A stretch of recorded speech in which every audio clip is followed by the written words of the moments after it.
अस्सलाम वालेकुम दोस्तों। रात के अंधेरे में समंदर की लहरें खामोशी से किसी राज की सरगोशी कर रही थीं। आसमान पर चमकते हुए सितारे जमीन के माजी की कहानी सुनाने को बेकरार थे। मगर सवाल ये था, हजरत आदम अलैहिस्सलाम से पहले दुनिया कैसी थी? क्या जमीन वीरान थी? क्या यहाँ पहले से कोई मखलूक आबाद थी? ये कहानी बहुत कदीम है, इतनी कदीम के वक़्त की रेत में इसके निशानात धुंधले हो चुके हैं, मगर कुछ इशारे हमें तारीख, मजहब और साइंस से मिलते हैं। कुरान पाक में अल्लाह ताला फरमाते हैं, और जब तेरे रब ने फरिश्तों से कहा मैं ज़मीन में अपना खलीफा बनाने वाला हूँ, तो उन्होंने कहा क्या तू इसमें ऐसे को बनाएगा जो इसमें फसाद करे और खून बहाए? ये सवाल बहुत अहम था। ये फरिश्ते कैसे जानते थे कि इंसान ज़मीन पर फसाद करेगा? क्या इससे पहले भी कोई ऐसी मखलूक थी जो यही काम कर चुकी थी? बाज़ मुफस्सिरीन के मुताबिक हज़रत आदम अलैहिस्सलाम से पहले ज़मीन पर जिन्नात आबाद थे। ये जिन्नात आग से पैदा किए गए और हज़ारों साल तक ज़मीन पर हुकूमत करते रहे। पहाड़ों, जंगलों, दरियाओं, हर जगह इनका बसेरा था, मगर ताकत ने इन्हें बिगाड़ दिया।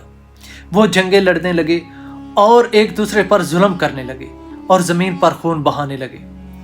फिर अल्लाह ताला ने फरिश्तों को भेजा और उन्होंने बगावत करने वाले जिन्नात को ज़मीन के वीरान इलाकों और समंदरों में धकेल दिया।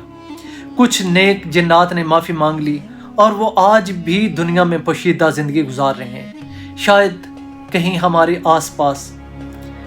तो यहाँ पर साइंस का नज़रिया क्या है? मगर अगर हम साइंस की तरफ देखें तो ज़मीन की कहानी और भी ज़्यादा हैरान कुन लगती है। साइंसदान कहते हैं कि ज़मीन की उम्र तकरीबन 4.5 बिलियन ईयर है। मतलब यह है कि 4.5 अरब साल। शुरू में यह एक जलता हुआ आग का गोला थी जहां जिंदगी का कोई तस्वर भी नहीं था, मगर आहिस्ता आहिस्ता लाखों साल बाद समंदरों में छोटी छोटी मखलूकात पैदा हुई और फिर इर्तिका, जिसे एवोल्यूशन कहा जाता है, का एक लंबा सफर शुरू हुआ। तारीख तकरीबन 65 मिलियन साल पहले की बात करती है। जमीन पर डायनासॉर्स राज किया करते थे। ये अजीम और जिस्सा मखलूकात हजारों साल तक जमीन के हुक्मरान रहे, मगर फिर एक सहाबे साकब जमीन से टकराया और खौफनाक तबाही के बाद ये सब कुछ खत्म हो गया। मगर फिर कुछ और हैरान कुछ हुआ।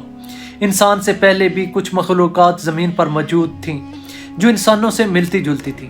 साइंसदानों ने इनको नियादरथल और होमो इरेक्टस जैसी मखलूकात की नाम दिए और इनकी हड्डियां भी मिली हैं जो जदीद इंसानों जैसे लगते थे, मगर हज़रत आदम अलैहिस्सलाम के बरक्स वो शऊर और ज़हन नहीं रखते थे। ये सब बातें सुनकर आप सोच रहे होंगे कि क्या साइंस और मज़हब में कोई ताल्लुक है? दोनों ही इस बात पर मुत्तफिक हैं कि ज़मीन के एक तवील तारीख़ है और यहाँ की मखलूक़ात आईं और ख़त्म हुई। इस्लामी तालीमात में ये वाज़े नहीं कि इंसान से पहले ज़मीन पर नियादरथल जैसे जानदार थे या नहीं, लेकिन एक बात तय है, हज़रत आदम अलैहिस्सलाम वो पहले इंसान थे जिन्हें अल्लाह ताला ने इल्म और शऊर दिया और इन्हें ज़मीन का खलीफा बनाया। तो हज़रत आदम अलैहिस्सलाम से पहले ज़मीन एक खामोश मगर मुतहर्रिक कहानी थी। यहाँ जिन्नात आबाद थे, यहाँ डायनासॉर्स चलते थे, यहाँ नियादरथल जैसे जानदार थे। मगर जब अल्लाह ताला ने फैसला किया कि अब ज़मीन पर एक नई मखलूक आएगी, एक ऐसी मखलूक जो नेकी और बदी में फ़र्क कर सके, जिसे इल्म दिया जाए, जिसे खिलाफत दी जाए, तब हज़रत आदम अलैहिस्सलाम की तख्लीक हुई। ये कहानी अभी ख़त्म नहीं हुई, बल्कि इस कहानी का नया बाब हज़रत आदम अलैहिस्सलाम के बाद लिखा गया और वो कहानी आज भी जारी है हमारी ज़िंदगियों में, हमारे इर्द गिर्द। क्या आपको ये कहानी दिलचस्प लगी है?